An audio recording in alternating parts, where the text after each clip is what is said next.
Look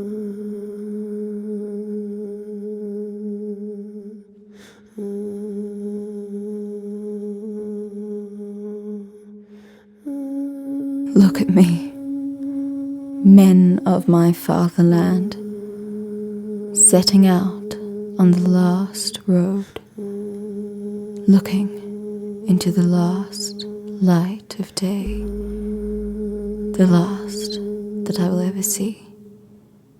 Oh, how many griefs my father Oedipus handed down. War.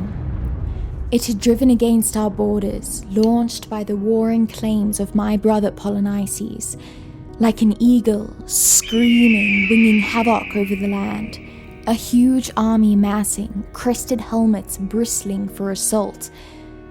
But those two, those blood brothers, my blood brothers, one father, one mother, matched in rage, spears matched for the twin conquest, clashed and won the common prize of death.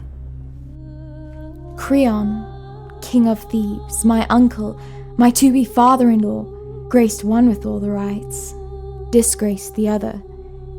Eteocles was given full military honors, and rightly so. He now goes with glory down among the dead.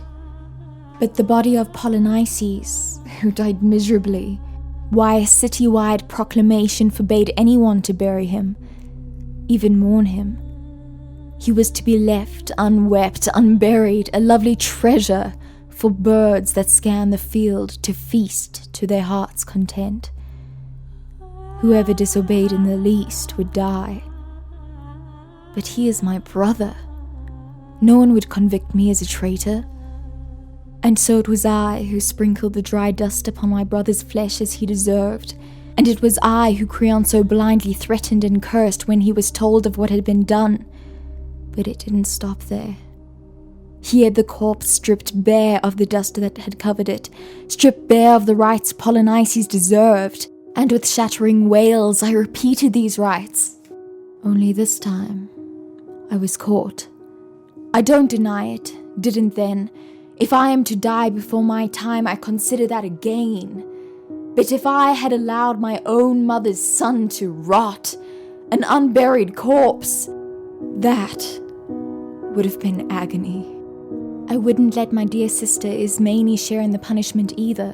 Why should I, when she helped me neither in word nor deed, even when I had asked? And thus, my doom is sealed. To be walled up alive in a rocky vault, set out with short rations to starve.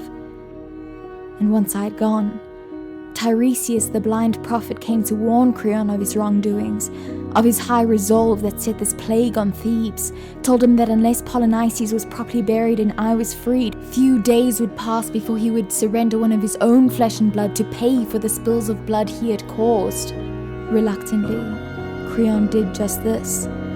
But by the time he had come to free me, his son's bride, his niece, it was too late. I'd decided not to wait for the aching pains of hunger to be my passage of death.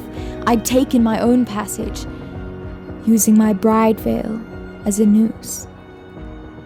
My Haman, my dear fiancé Haman, wailing, arms flung around my waist, drew his sword and lunged at his father Creon.